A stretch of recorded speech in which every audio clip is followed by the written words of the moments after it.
and how important we are in the BRICS. You are at the mercy of India in case you have to be the member of the BRICS. ٹھیک ہے نا جی. سو پاکستان کی جو membership ہے یا جو application ہے یہ بالکل ایٹ بولے نا ایک نئی فرسٹ اسٹیج پہ ہے. So so we can not think so much on this. ٹھیک ہے جی. سو انڈینس کیا کہتے ہیں؟ انڈینس کا موقف یہ ہے کہ اسٹرانگر انسٹیٹیوشنل فلٹرز ہونے چاہیے. ٹھیک ہے جی. انسٹیٹیوشنل فلٹر ہونے چاہیے اور لوگ اگر اس میں ممبر بننا چاہتے ہیں تو منیمم انٹری ریکوائرمنٹ ہونی چاہیے تاکہ اس کلب کو ایکسپینڈ کیا جا سکے. میں نے آپ کو بتایا انڈینس کنٹینیوسلی یہ جو سوئفٹ پیمنٹ میتھڈ رشینز لانا چاہتے ہیں، انڈین اس کا حصہ بنیں گے. میں آپ کو بات بتاؤں because Indians are already working on de dollarisation, لیکن unofficially Indians unofficially اس پہ کام کر رہے ہیں. وہ سر عام شور ڈال کے نہیں کر رہے کہ ہاں جی ہمیں یہ کرنا ہے اور ہمیں کرنا چاہیے. مجھے یہ لگتا ہے کہ یہ کوئی اتنا آسان کام بھی نہیں ہے جو سوئفٹ پیمنٹ میتھڈ سسٹم کو چینج کرنا.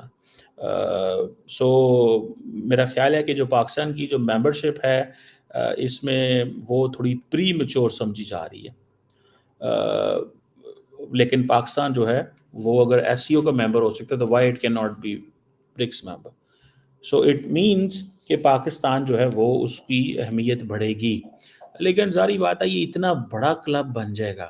دیکھیں ایک ہے کوارڈ 4 ممبرز، ایک ہے G7 7 ممبرز، ساتھ میں تھوڑے سے آبزرور دس اینڈ دیٹ کر کے بلا لی اور آپ نے بات کر لی. ٹھیک ہے. سو یہ جتنے بڑے گروپ ہوں گے اتنا زیادہ کنسنسس پیدا کرنا اور وہ چیزیں کرنا تھوڑا سا مشکل ہوتا جائے گا. مجھے یہ لگتا ہے کوئی اتنا آسان کام نہیں ہے یہ چیز کرنا. بڑے گروپس جو ہیں وہ ان کی وہ کیونکہ یہ کوہیسو یونٹ نہیں ہے.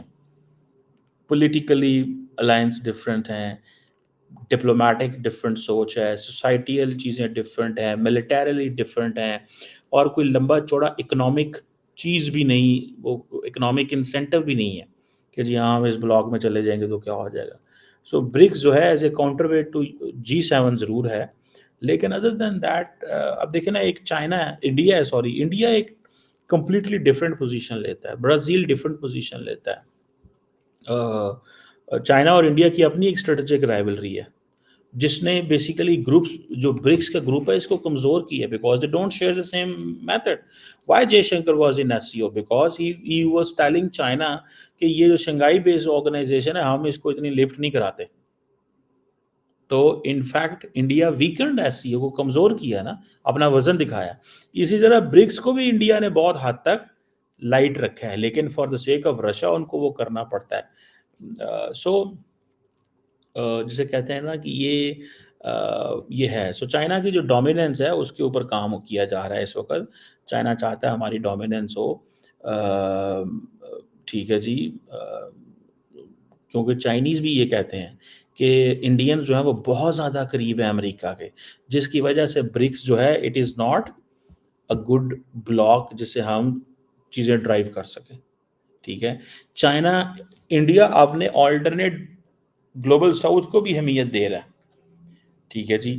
وہ اپنی گلوبل ساؤتھ کی کانفرنسز جو ہے وہ سالانہ بلا رہا ہے ایک میسج دینے کے لیے کہ کل قوم کو یہ جو ماڈل ہے یہ ہمیں ہیلپ کرے گا. ٹھیک ہے جی. مجھے ایسا لگتا ہے کہ انڈیا جو ہے وہ ہر بلاک کا، وہ جسے ملٹی ڈائمینشنل اپروچ کہتے ہیں نا، وہ ہر بلاک کا حصہ بننا چاہ رہا ہے. اس کو اس چیز سے کوئی غرض نہیں ہے کہ کون سا بلاک. وہ انڈیا اٹ مینس کہ انڈیا کی جو، جب میں یہ کہتا ہوں نا انڈیا ہر بلاک کا حصہ بننا چاہتا ہے یا ملٹی ڈائمینشنل ازم کی بات کر رہا ہے، تو اٹ مینس انڈیا کی وہ خاص پولیٹیکل ڈپلومیٹک یا وہ جو ویسٹرن ورلڈ کہتی ہے نا رولز، جو ویسٹرن ورلڈ کہتی ہے شیئرڈ ویلیوز، انڈیا کی وہ نہیں ہے. انڈیا کو جس چیز سے غرض ہے وہ یہ ہے کہ ہمارا انٹرسٹ کیسے پروموٹ ہوگا. That is what India is seeing. So مجھے یہ لگتا ہے کہ ہمیں بڑے کیئرفلی دیکھنا پڑے گا. اگر پاکستان اس میں جاتا ہے، آپ کو پتہ ہے ایجپٹ، ایتھیوپیا، ایران، سعودی عربیہ اور یو اے ای کو آلریڈی برکس کا حصہ بنا لیا. سو یہ لوگ جا رہے ہیں وہاں پہ. سو ہو سکتا ہے کہ اگر پاکستان جا رہا ہے تو پاکستان بھی جسے کہیں گے نا کہ اگر پاکستان جا رہا ہے تو پاکستان کو انوائٹ کیا گیا ہے تو پاکستان بھی ہو سکتا ہے کوئی ملاقاتیں کرے اپنی بائیلیٹرلز وہاں پہ. سو لیٹ سی اسے کیا نکلتا ہے. لیکن اصل چیز جو ہے پاکستان کو جس چیز کی ضرورت ہے وہ پولیٹیکل اسٹیبلٹی کی اپنے گھر میں ضرورت ہے, simple. And then economic incentive لینے کی ضرورت ہے تمام ملکوں سے. یہ سب سے امپورٹنٹ چیز ہے جو میری نظر میں ہے امپورٹنٹ ہے. دیکھیں 36% جو گلوبل جی ڈی پی ہے نا وہ برکس کے ممالک کے پاس, جو 10 ایمرجنگ اکانومیز, 36%. ٹھیک ہے جی, جو کہ کوئی معمولی چیز تو نہیں ہے. ٹھیک ہے جی. اور اب اگر یہ گلوبل ساؤتھ کو اہمیت دیتے ہیں, گلوبل ساؤتھ کو اہمیت دیتے ہیں, ٹھیک ہے جی, اور برکس سمٹ جو ہے وہ جسے کہیں گے کہ زیادہ سے زیادہ ڈیولپنگ کنٹریز کو ساتھ ملاتا ہے, تو آپ کو اس چیز سے پتہ چل جائے گا کہ ایک پیرلل انفراسٹرکچر کھڑا ہو رہا ہے, پیرلل, بالکل پیرلل اسٹرکچر کھڑا ہو رہا ہے. That's it. اور وہ جو انفراسٹرکچر ہے, انسٹیٹیوشنل انفراسٹرکچر جو ہے وہ ایک چیلنج ہے. سو بیسیکلی یہ سارے کے سارے ممالک جو ہیں یہ چاہتے ہیں کہ کسی طریقہ ہم امریکہ کو ریزسٹ کریں, پش کریں آؤٹ آف دا ریجن. ٹھیک ہے نا جی. سو مجھے ایسے لگتا ہے. اب پاکستان جس کی G D P growth rate 3% کے قریب رہتی ہے, ابھی ہم شاید 4-5% کے قریب پہنچ جائیں as per the world bank data, اور ابھی تو 2% 3% کا, لیکن ابھی مزید چانسز ہیں. ہمارا جو debt to G D P ratio ہے وہ 75% ہے. Debt to G D P ratio 75% ہے. ٹھیک ہے جی. فارن انویسٹمنٹ کا جو فلو ہے وہ ڈکلائن میں جا رہا ہے, چائنیز پیسے دے رہے تھے. سو ہمیں زیادہ زیادہ انٹیگریشن چاہیے, ہمیں پیسہ چاہیے. تو جتنا زیادہ ہم اوپن اپ ہوں گے ہمیں باہر سے پیسہ آئے گا. برکس ایک امپورٹنٹ پارٹنر ہو سکتا ہے, ہماری ڈپلومیٹک پولیٹیکل پروفائل اس سے جو ہے وہ بہتر ہو سکتی ہے. سو یہ ایک چیز ہے. لیٹس سی ہم آئی ایم ایف کے جان چنگل سے ہماری جان چھوٹ سکتی ہے کہ نہیں چھوٹ سکتی. یہ ساری چیزیں تو ہم نے خود ہی ہے مینٹین وہ کرنی ہوتی ہیں. اینی ہاؤ, بٹ برکس کے جتنے بھی ممالک ہیں, یہ آپ کو پتہ ہے یہ اسٹرگل ہے, یہ دس از اے اسٹرگل فار پاور, کہ رشینز اینڈ چائنیز اپنا آلٹرنیٹ ورلڈ آرڈر کھڑا کرنا چاہتے ہیں. امریکہ کا جو ورلڈ آرڈر ہے وہ اپنی جگہ پہ جہاں پہ ہے وہ ہے ہی ہے, لیکن ایک نیا اپنا ورلڈ آرڈر کریٹ کرنا چاہتے ہیں. ٹھیک ہے نا. انڈیا تمام جو ورلڈ آرڈرز ہیں ان کا حصہ رہنا چاہتا ہے, بھلے وہ ویسٹرن ہو اور بھلے وہ ایسٹرن ہو, یا بھلے وہ چائنیز ہو یا رشین ہو. انڈیا کو اس چیز سے غرض نہیں ہے. انڈیا کہتا ہے کہ دس از ناٹ, یہ لڑنے کا ٹائم نہیں ہے, یہ انسینٹیو لینے کا ٹائم ہے. لڑیں گے اب تب آرڈر آپ, کیونکہ India is not in a position to create its own order. ٹھیک ہے. وہ جو نیبرہڈ فرسٹ پالیسی کے تحت اپنے خطے کے اندر ایک رکھنا چاہتا تھا, وہ امریکنز نے بنگلہ دیش میں تھوڑی تبدیلیاں لائے ہیں جو اس سے انہوں نے ہلا جلا دی ہے. سو انڈیا کا جو انفلوئنس نظر آ رہا تھا بنگلہ دیش میں ہوگا وہ ڈیمینش ہو گیا. سری لنکا میں ایک پیورلی ایک نئی مارکسسٹ گورنمنٹ آ گئی, جس کے لیے جے شنکر صاحب کو وہاں جانا پڑا to win over the Marxist new جو موضوع کو ان کو مینیج کرنا پڑا ہے, اور انہوں نے مینیج کر لی ہے فائنینشلی, بڑی سپورٹ دے کے 5-6 دن انہوں نے اس کو بلایا ہے ادھر انڈیا, اور اگر تھیٹر جا یا ماسی گھر جا. ٹھیک ہے. سو وہ جو نیبرہڈ فرسٹ پالیسی ہے اس میں ان کو تھوڑی سی دراڑیں نظر آ رہی ہیں. پریشانی ہے انڈیا کے لیے, یہ کوئی آسان کام نہیں ہوتا.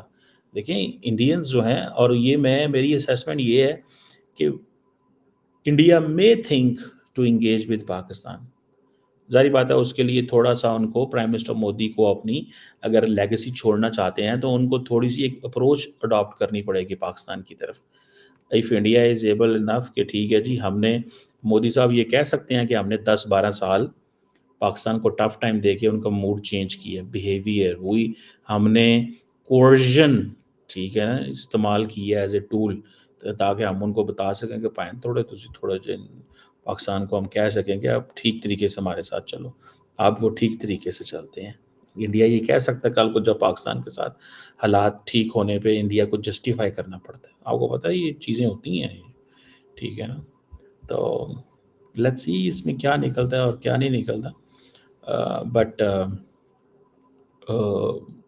یہ ایک گلوبل ایونٹ ہے جس کو چائنیز بھی لیڈ کر رہے ہیں, انڈینز بھی لیڈ کر رہے ہیں. دیکھیں نریندرا مودی اہمیت دیتے ہیں تو وہ جا رہے ہیں. ٹھیک ہے جی. اب جو بڑا پیرل گروپ ویسٹ میں ہے وہ تو G20 ہے یا G7 ہے، ٹھیک ہے، اس کے علاوہ تو کوئی نہیں ہے۔ سو دیکھتے ہیں کہ یہ کیا ہوتا ہے اور کس طرح چیزیں جو ہیں وہ چلتی ہیں، بٹ اٹس این انٹرسٹنگ کہ مودی صاحب لمبا شاید نہ رکھ سکیں، پاکستان کو روک سکیں، لمبا شاید نہ روک سکیں پاکستان، بٹ تھوڑا سا وہ ضرور بتائیں گے، کیونکہ India is considered as a factor, ایک فیکٹر کے طور پہ ہے when it comes to Pakistan کی ممبرشپ کے حوالے سے۔